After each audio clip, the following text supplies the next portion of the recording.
Electricity. It's pretty amazing, right? It powers basically our entire lives. But here's the thing, it's also one of the biggest hidden dangers we have inside our own homes.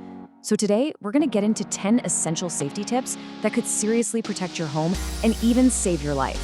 Let's dive in. I want to start with a number and I want you to just let this sink in for a second. 50%. It's a huge figure. So what's it all about? Well, that's the proportion of all house fires in the UK that are started by electrical problems. Half of them. And we're not talking about some kind of freak accident here. We're talking about electrical faults. Things like old, worn-out wiring, plugging too much stuff into one socket, and just not paying attention to our appliances. The good news? These are problems we can actually prevent. And that's exactly what we're going to talk about. First up, let's talk about the stuff we do every single day without even thinking about it. Our first few tips are all about the small habits that can make a massive difference to your safety at home. Okay, tip number 1, and this is a biggie. Stop overloading your sockets. We've all done it. You just don't have enough outlets. But grabbing one of those cheap, blocky multi-plug adapters, that's a huge fire risk. They can overheat so easily. The much safer bet is a surge-protected power strip. They're actually designed to handle the extra load safely. And here's a quick question for you. Be honest, are you using extension cords as like a permanent fixture in your home? If the answer is yes, you're definitely going to want to listen to this next part. Which brings us to tip number 2. Think of extension cords as temporary guests, not permanent residents. They are not meant to be used forever. And please, never run them under a carpet that's a massive fire hazard. Also, don't leave them coiled up when they're plugged in, because they can get dangerously hot. The bottom line is, if you find you're relying on one all the time, that's a sign you need to call a pro and get more sockets installed. All right, here's a really easy one that has a bunch of benefits. Tip number 3, just unplug your appliances when you're not using them. I'm talking about the toaster, the kettle, your phone charger. It feels like such a small thing, but it's a really powerful safety habit. And the payoff is huge. First, you dramatically lower the risk of a fire from a random short circuit. Second, you stop that little bit of phantom power that's always trickling out, which actually saves you money on your electricity bill. And third, it can even help your gadgets last longer. It's a complete no-brainer. All right, so we've covered the day-to-day habits.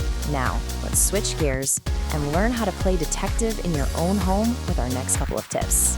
It's time to spot those warning signs before they turn into a real disaster. Tip number 4 is something I call the 3 sense check. It's super simple. First, look around for any visual clues. Frayed cables, cracked switches, or any sockets that look brownish or discolored. Second, smell. Do you ever notice a weird burning smell near an outlet? Don't ignore that. And third, listen. Hear any buzzing or crackling when you flip a light switch? Your senses are your best early warning system. And for tip number 5, you need to know these classic red flags. If your lights are flickering all the time, or your circuit breaker keeps tripping, that's your house telling you something's wrong, it's under stress. Same thing goes for any plug or socket that feels warm when you touch it, or a switch that feels loose and wobbly. These are not things you should ever ignore. Okay, we've gone through personal habits and spotting warning signs. Now let's zoom out and look at the bigger picture with tips 6 and 7. Let's talk about the safety systems that your home really ought to have. So tip number 6 is all about getting a regular EICR. Now I know, that might just sound like a bunch of letters, but it is so important.